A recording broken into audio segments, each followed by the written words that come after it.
This class is for class 11. The name of the chapter is Unit and Measurement, lecture number 5.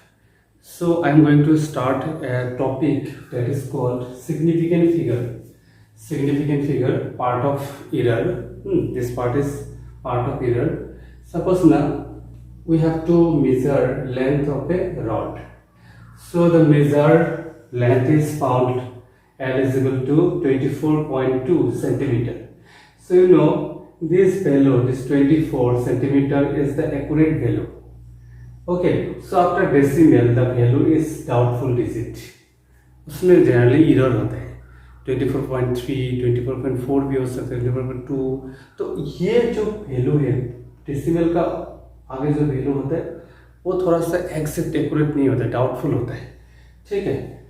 So significant figure के लिए कुछ rules है. Then we have to remember this rule. The first rule is all non-zero digits are significant. For example, the value is 3.144. The significant figure are 4. 1, 2, 3, 4. जितना भी non-zero digit है वो significant count करना है. So यहाँ पे 2.133 कितना है? ये भी 4 है. 3.1 significant figure कितना है? 2. ठीक है, तो ये सिंपल रूल है. Second rule, all zeros between two non zero digit are significant. ठीक है, फॉर एग्जांपल ये दोनों नॉन जीरो डिजिट है, बीच में जीरो अगर होने से भी वो भी सिग्निफिकेंट है, तो कितना होगा? 1 2 3 3. सो यहाँ पे भी दो नॉन जीरो डिजिट, ये 2 है, ये 1 है, दोनों के बीच अगर जीरो होने से भी काउंट करना है तो 1 2 3 4 4. Okay, this is second rule. Third rule, ending with zero. मतलब डेसिमल का बात है. आफ्टर डेसिमल अगर डेसिमल का बाद अगर जीरो से एंड होता है ना, उसको आपको लेना है, वो सिग्निफिकेंट है. फॉर एग्जांपल 3.000, तो सिग्निफिकेंट फिगर कितना होगा? 4. मतलब डेसिमल के बाद 3 जीरो है ना, उसको काउंट करना. यहाँ पे भी देखो डेसिमल का बाद आपको जीरोस को काउंट करना. सिग्निफिकेंट फिगर कितना होगा? 1 2 3 4 5. ओके, डेसिमल का बाद एंडिंग हो रहा है जीरो से, तो पूरा काउंट करना है. डेसिमल का बाद एंडिंग अगर जीरो से हो रहा है दैट इज सिग्निफिकेंट. यहाँ पे देखो डेसिमल का बाद डेसिमल नहीं है, जीरो से एंडिंग हो रहा है, तो उसको काउंट नहीं करना है. तो सिग्निफिकेंट फिगर कितना है? 2. यहाँ पे सिग्निफिकेंट फिगर कितना है? 2 3 4. अगर यहाँ पे पॉइंट होता then we have to count the zeros. Number 4, initial zeros are insignificant. यहाँ पे इनसिग्निफिकेंट है, जैसे यहाँ पे इनिशियली जीरो है, 2 जीरो है, तो we have to count only 1 2. तो सिग्निफिकेंट फिगर कितना है? 2. यहाँ पे भी ये काउंट नहीं करना है, 1 2 3 4 4. Okay, so number 5, power of 10 insignificant. तो यहाँ पे सिर्फ आपका सिग्निफिकेंट फिगर कितना है? 2 है, इसको नहीं, पावर में जो है उसको नहीं करना. Pure number, constant, Avogadro number are significant. ठीक है, एवोगेड्रो नंबर आपको मालूम है, प्योर नंबर. ठीक है, दे आर सिग्निफिकेंट.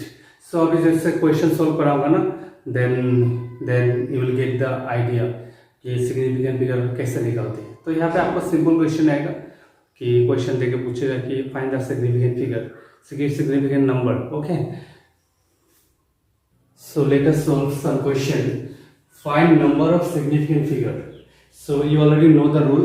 ओके, तो in first question what will be the significant figure? See here, before means before this zero will be not counted, but decimal, after decimal ending with zero, you have to count this one. So significant figure is 2. Okay, here significant figure is 4. Here significant figure is 3, because here we cannot count it. Here significant figure is 3.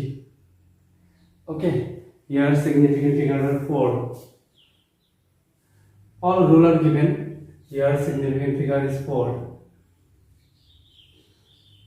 Here also 4. Here 2. We cannot count this 0. So you just solve this question, okay, and send through WhatsApp. So next topic is rounding off. Rounding off. This is an important topic, na. Round off. For example, na 2.43 to 2-digit number.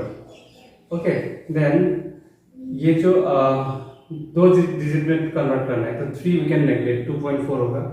Okay, यहाँ पे 2.26 तो क्या हो जाएगा आपको 2.3, क्योंकि ये 5 से अगर 25 होता ना तो थोड़ा रूल अलग है, उसके रूल में बताऊंगा। 5 से बड़ा होगा तो यहाँ पे एक बढ़ाना है, 2.3 होगा। सो यहाँ पे देखो 2 डिजिट हम लोग 2 डिजिट में लाना है, ठीक है, 2 डिजिट में 2 डिजिट में लाने के लिए आपको यहाँ पे क्या करना है, 5 देखिए 5.1 है तो 5 से 50 से बड़ा होने से यहाँ पे आपको क्या करना होगा 2.3, here also 2.3, here also 2.3, here also 2.3, 2 digit में लाना है, ये लाना है। तो आपको देखना है 51 है ना, अगर ये 50 होता तो रूल अलग है, 51 है तो इसको एक बढ़ा देना है। ओके, ये तो आपको पहले भी मालूम है शायद। सो इन दिस केस ना आपको देखो यहाँ पे, हाँ अभी जैसे 50 है तो 50 है। सो अभी रूल क्या है, ये अगर आपको इवन नंबर है, ये अगर इवन है so no need to change, means it will be round figure में लिखेंगे तो राउंडिंग ऑफ में 2.2 होगा। अगर ये इवन है तो सेम रहेगा, ऑड है तो एक बढ़ जाएगा, इसमें क्या होगा, ऑड है देखो है ना, 5 है तो यहाँ पे ऑड है तो ये इट विल बी 2.4। समझ में आया था ना, 2 डिजिट में लाना है। सो ये 5 है तो आपको यहाँ पे देखना है, अगर इवन है तो सेम रहेगा, ऑड है तो एक बढ़ाना है, और 5 से बड़ा है 6 होगा तो बढ़ाना ही है। सो राउंड ऑफ 3 सिग्निफिकेंट फिगर, मतलब 3 डिजिट में लाना है।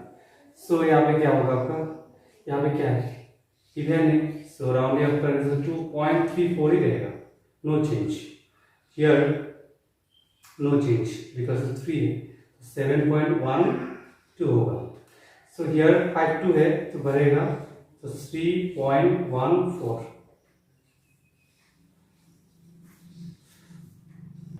So this is all about round off and significant figure. So in next topic, next unit, we'll discuss vector and scalar quantity. So from next topic, main physics will be start. Okay, already जो मैंने हम लोग पढ़ा है अभी तक सीखा है, सबसे इम्पोर्टेंट था डायमेंशनल फॉर्मूला और डायमेंशनल एनालिसिस, उसका आपको आगे काम आएगा। और यूनिट थोड़ा सा यूनिट एंड मेजरमेंट में जो फिजिकल क्वांटिटी बताया था, बेसिक यूनिट, डिराइव्ड यूनिट, वो थोड़ा बहुत आपको जरूरत होगा, बाकी उतना इम्पोर्टेंट नहीं है। अभी रियल फिजिक्स आपको स्टार्ट होगा।